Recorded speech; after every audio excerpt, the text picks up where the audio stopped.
Hello there. These days, I'm seeing the son of my boss. He's a handsome young man, much younger than me. I've been too embarrassed to tell anyone, but today I feel compelled to share my story online. I am a woman in her 50s. Let me introduce my family. I have a son and a daughter. Both are working now. I don't have a husband. My husband passed away when our eldest child was in middle school and became a star in the sky. He was devoted to his work, so much so that I used to say he seemed busier than the president. He would come home late on weekdays, and even on weekends, he would receive many work-related calls. Thankfully, our children grew up well. Despite his busy schedule, my husband always made time to play with our children. He was like a friend to them. Whenever he found time, he would take us to museums, experiential places, newly built shopping malls, valleys, and beaches. Thanks to him, we made many memories. I worked as well, but my workplace was near home, so it was a bit easier for me. My mother lived in the same apartment complex, so she would look after the children when I had to work late. I also frequently met and spent time with my sister's family, who lived just 15 minutes away from home. Some sons-in-law find it uncomfortable to live close to their mother-in-law's house, but my husband was quite gentle. He thought it would be better for both of us if we lived near my parents after having a child. So we moved to the apartment where my parents lived. My job involved dealing with people and was funded by the country's taxes, so I had to be very meticulous, which made me quite edgy throughout the day. But when I came home and saw our children's playful antics, it helped me unwind and relieve the day's stress. We lived an ordinary life, just like everyone else, until one day, we noticed that my husband's health was deteriorating. He suddenly lost weight and was diagnosed with cancer. I left our children with my parents and devoted myself to nursing my husband, but he passed away in less than a year. Fortunately, we had good insurance, so we received a decent amount of insurance money. Without my husband, I felt extremely empty, but living with my busy son helped me gradually forget. I had to feed and live with my children somehow. The boss knew about my husband's death and called me back to work. It was difficult to work for a while, but with his encouragement, I was able to work gratefully.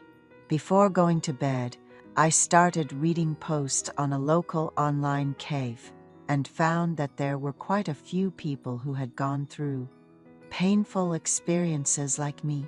I started meeting with these people and gradually let go of my pain. Of course, religion played a part as well. My family regained strength and stood up again. The workplace I mentioned is operated with the country's money. However, a clerical worker made a mistake, which led to an investigation. As a result, it was found that he had been overcharging for a long time, and the rumor spread that our business had mishandled its work, so we had to close it down. As a result of that incident, I found myself unemployed. Of course, I was able to get by for a few months with the unemployment benefits I received due to the closure of the business. But with the cost of my children's education, I had to find a new job. That's when I came across a job advertisement in a local community. The job was to inspect knit products, and the factory was about a 10-minute drive from my home. I had always worked in my field of study, in an office, but I had never worked in a factory. That was my first time setting foot in a factory. I was interviewed by a woman who appeared to be about my age. She introduced herself as the team leader of the factory. She said that the boss was always on the move and wouldn't be around much. She said that while experienced people are good at this job, those who are willing to learn and pay attention to detail often find it enjoyable. She said it's not a headache. You can listen to whatever you want with your earphones in, and all you have to do is meet your daily quota. I thought it would be fun once I got used to it. She asked me to give an answer on the spot if I could, so I said I would start working from the following Monday. Then I started going to the factory. I greeted my coworkers and started working. At noon, we went to a nearby restaurant for lunch, and we didn't have to pay. They had a contract with the restaurant and would settle the bill later. We had coffee until 1 o'clock, chatted with the coworkers, and then got back to work. At 3 o'clock, they told us to stop working. I asked the person sitting next to me what was going on, and she said it was snack time. There was a young male worker in the factory who was quite handsome. I asked a coworker about him, and she said he was the boss' son. His name was Theron, and he was studying business after graduating from college. Theron was very kind, giving out snacks to the older women and greeting them. The same was true for the other workers. The workers were mostly middle-aged women in their 40s and 50s, and there was even an older sister who seemed to be in her late 60s. Working in a factory involves repetitive tasks, so my shoulders and arms hurt. I thought I might develop an occupational disease from doing this work, but a coworker told me, "You'll get used to this job too. At first, you'll have to go to the hospital for physical therapy, but later, it won't hurt because your body gets used to it. Think of it as a passing phase." She was right. For the first few weeks after I started working, I went to the hospital after work. How could a housewife not use her arm as advised? I had to prepare meals for my children at home, do laundry, wash dishes, tidy up. I had no time to rest. My daughter, feeling sorry for me working in a factory, created a steam towel for me.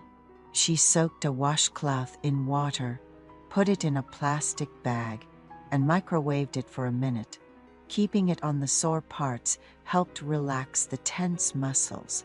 My body was tired, but it was good. Not having to deal with paperwork and getting to know the neighborhood ladies. I had fun going to work.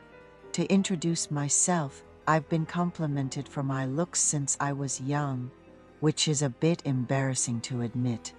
I'm of average height, and despite being a mom of 2, I've been blessed with a body that doesn't easily gain weight. I'm really grateful for that. While others spend a lot of money to lose weight, I've never had to diet in my life. Even by my own standards, I thought I was the most attractive among those who worked in the knit factory. In fact, I was going to the factory every day looking forward to seeing Theron. Every day, Theron would kindly say, "You're working hard. Enjoy your snack and bring new snacks." It's strange how the heart works. I started to have feelings for Theron, who was only a few years older than my son. I asked a coworker if Theron had a girlfriend, and she said she didn't know for sure, but probably not. I never expected to harbor such strange feelings. I started dressing up every day to look good for Theron. I should have worn comfortable clothes for work, but I put up with the discomfort and wore tight-fitting clothes. As I mentioned earlier, I was confident about my body. I felt Theron give me an extra glance as he gave me a snack and left. I started working at the beginning of the month, and it was now the end of the month. The factory paid wages at the end of every month, and I found out that they had a company dinner on the last day of the month. That's when I first met the boss, who I thought looked a lot like Theron. The company dinner was really fun. The boss said that our factories' products were getting a good reputation and were going to be exported to 10 countries. He said we should prepare for more work in the future. And as soon as he said, "Thanks to your hard work, I've doubled this month's salary," everyone cheered. The boss seemed to be a generous and kind person. Eating tortillas with beer made me feel even better. That day, we went to a karaoke bar for the second round. The boss said he should leave early on days like this, and the remaining employees had a great time. Then something exciting happened. Theron grabbed the microphone and started singing a ballad, and he was a good singer. He was handsome and a good singer, so I started to fall for him. I was drunk, and the lyrics of the song were sad, so I started crying. Theron took my hand while he was singing, and we sang together. The older women were shouting, "Go for it, go for it." My heart was pounding at the thought of wanting to work things out with Theron, just like the older women suggested. After leaving the karaoke bar, the employees hurried home, and I was on my way home as well. I was the only one heading in the direction of my house when I heard, "Alicia, wait a minute." When I turned around, it was Theron. He said he had something to say and asked if we could talk somewhere nearby. We didn't want to go back into a bar, so we went to a playground in a nearby apartment complex.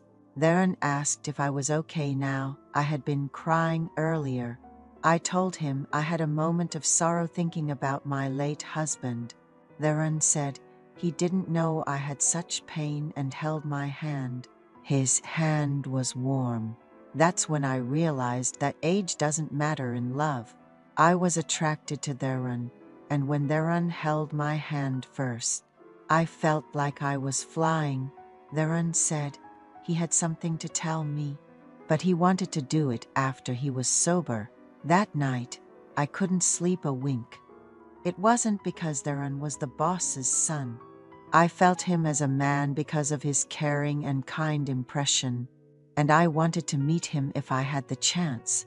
The next morning, just before I went to work, I received a text message. He said he wanted to talk after work and asked if I could come to Starbucks. I hesitated for a moment, then replied, "Of course, I can." I don't know where the energy came from as I hadn't slept and had been working all day.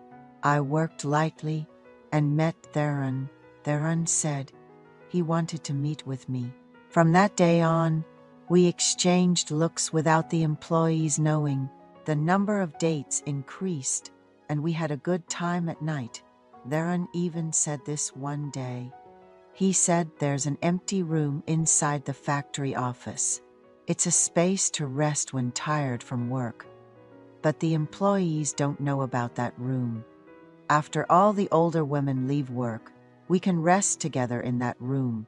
Theron, who was coming on strongly, was so cute that I spent some good times in his room using overtime as an excuse. I've been seeing Theron for over a year. Theron and I love each other very much. The boss even raised my allowance, so I'm earning more than I did at my previous job. The boss says he will introduce me to his father when he gets a chance, but I have no intention of hindering the path of a young man or giving him a burden. It's amazing in itself that I have a boyfriend at this age. I'm quite satisfied with my situation. If Theron, who understands a widow's heart, is in a hurry, I'm thinking of rushing to him.